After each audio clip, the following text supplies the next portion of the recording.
Dans l'Égypte antique, être oublié était pire que mourir, car la mort ne signifiait pas la fin de l'existence. Tant que ton nom était prononcé, ton âme continuait de vivre. Mais si ton nom disparaissait, alors ton existence s'effaçait pour toujours. Les Égyptiens appelaient ce nom sacré le Ren. Il ne s'agissait pas d'un simple mot, mais d'une force vitale. Le Ren liait l'être humain au Dieu, au vivant et à l'éternité. C'est pour cette raison que les Égyptiens gravaient leur nom partout, sur les murs des temples, sur les statues, dans les tombes, parfois des centaines de fois. Être nommé, c'était exister. Mais il existait une punition plus terrible que la mort elle-même. Une condamnation silencieuse réservée aux crimes ultimes. L'effacement du nom.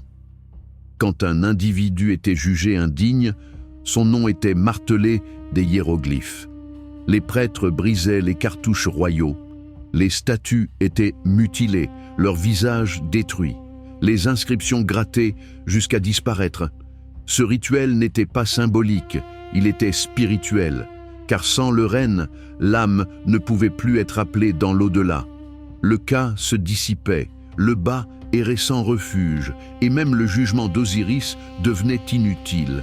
L'âme était condamnée à une seconde mort, une disparition absolue.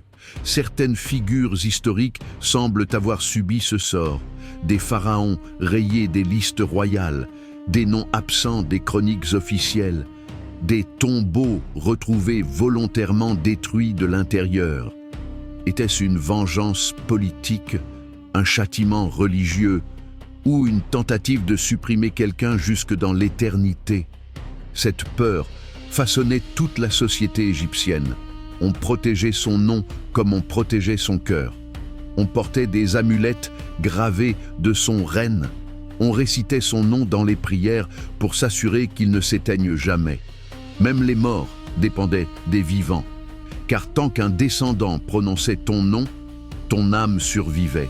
Dans l'Égypte antique, mourir une fois était inévitable, mais mourir deux fois, c'était l'horreur absolue. Peut-être que la véritable terreur de cette civilisation n'était pas le jugement des dieux, ni les monstres de l'au-delà, mais le silence éternel, quand plus personne ne se souvient de toi. Si cette histoire t'a fasciné, pense à liker la vidéo pour soutenir la chaîne, à t'abonner pour ne rien manquer des mystères et légendes de l'Égypte antique, et à partager cette vidéo à ceux qui aiment les histoires anciennes et oubliées. À très bientôt pour un nouveau voyage au cœur des secrets de l'Antiquité.